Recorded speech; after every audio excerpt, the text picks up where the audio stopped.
But in the next few months, probably it will be the mayor's office. In the Parliamentary Center of Russia, the first press conference of the Executive Committee on Meetings of the Citizens of the Russian Federation was held. The next meeting should be April 4th. The initiators were the Russian Republican Party, who hope to unite forces in support of the president for the next Congress, before the fierce battle that will take place over the Russian Constitution. State Secretary Bourbalis has already spoken out on the necessity of such a party for the president. Political, social, and national organizations announced their initiatives to unite citizens of Russia. The meeting should take place at the Kremlin Palace of Congresses, April 14th, a few days before the opening session of the Russian Congress of People's Deputies. At the press conference in Moscow, it was stressed that the answer to the economic situation, that this would be an answer toward the worsening economic situation and legal chaos. Political and social officials believe that the citizens of Russia should unite in solidarity to support the government against other factions. After the events of August, the democratic forces split into factions. At the same time, forces that were hoping to return to the old order were uniting. The Russian Constitution should act to stabilize this legal situation. In speaking at this meeting, the meeting of the People's Deputies should finish their work on the Constitution.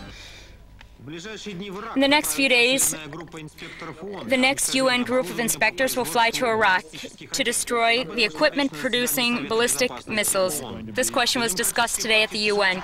The Democratic Party now has only one realistic candidate for the presidency. This is the Arkansas Governor Bill Clinton.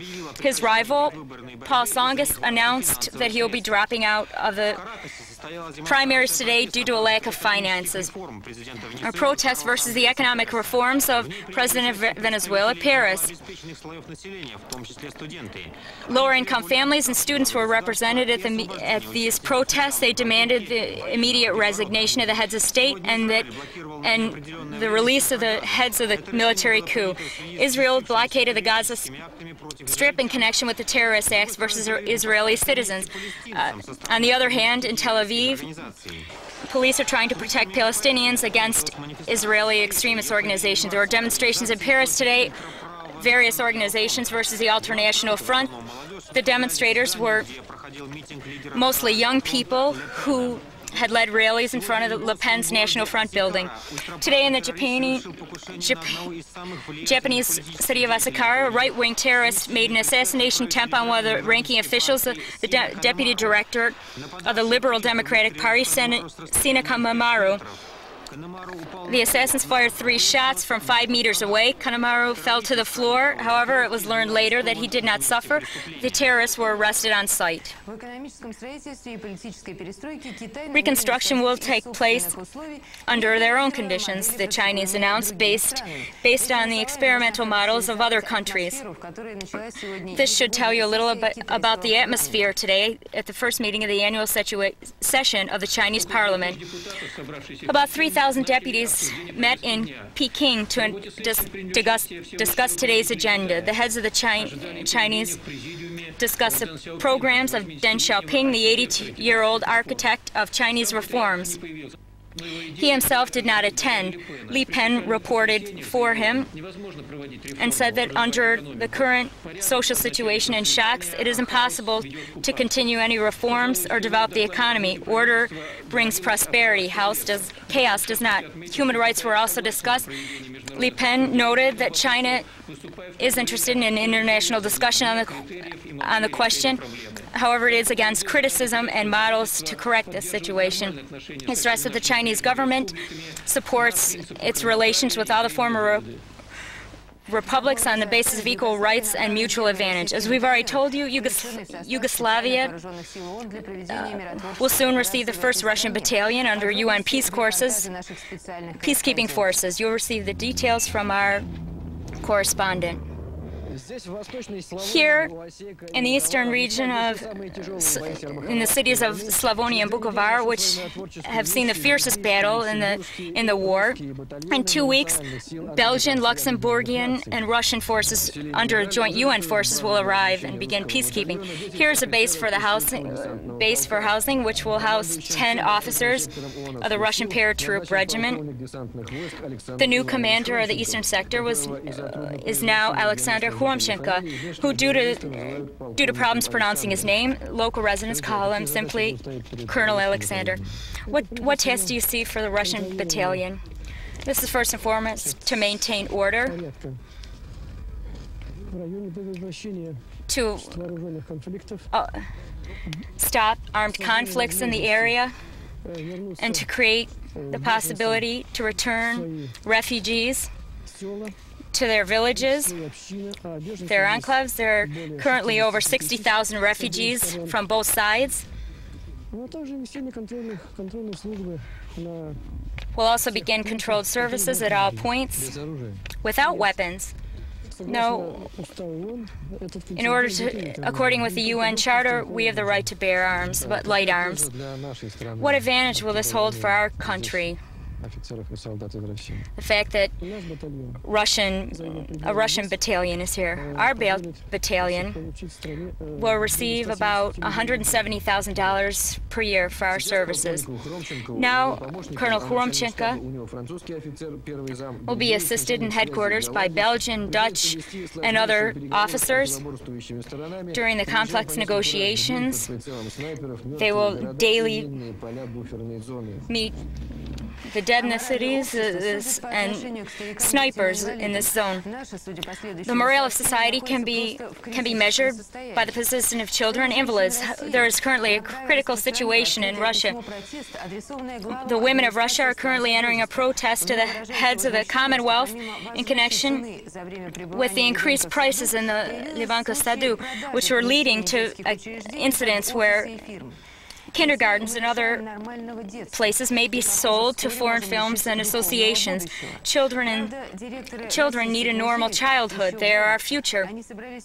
The director of the museums is also protesting against the law on museums. This law was obviously made in the heat of passions, and it contravenes international customs as well as common sense when discussing the valuables and the national heritage. It's possible that the national heritage may be transferred and sold to private owners. This primarily concerns the Tretyakov Museum in this region. Can you imagine how many paintings and icons may be exchanged for nothing? And one more point. The museum may be liquidated by workers engaged in political actions. Now you've already used tears. What are the practical results of today's meeting? We believe that our country has many great achievements that are currently protected in the museums. This was state property, the state national achievements and property of the people. Therefore, today we would really like for a document approved by the government to have a very clear legal basis to maintain the national achievements, property, and the people in the hands of the government. This is the spirit of holds the spirit of our future country. We must leave it to the responsibility of professionals.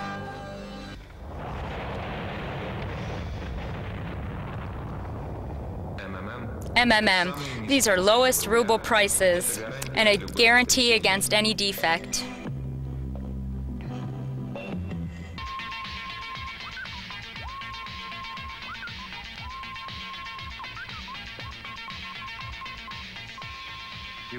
Today, it's good to buy MMM products for rubles.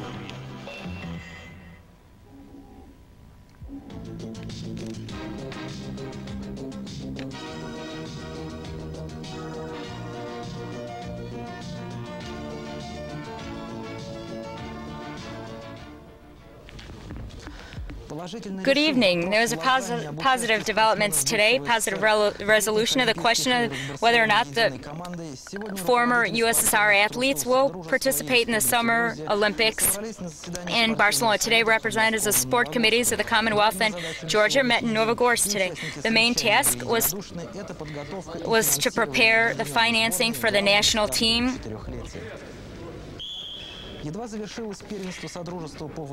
Today, there was a volleyball competition for the Commonwealth, which was attended by the heads of the former leagues under the Army complex roof.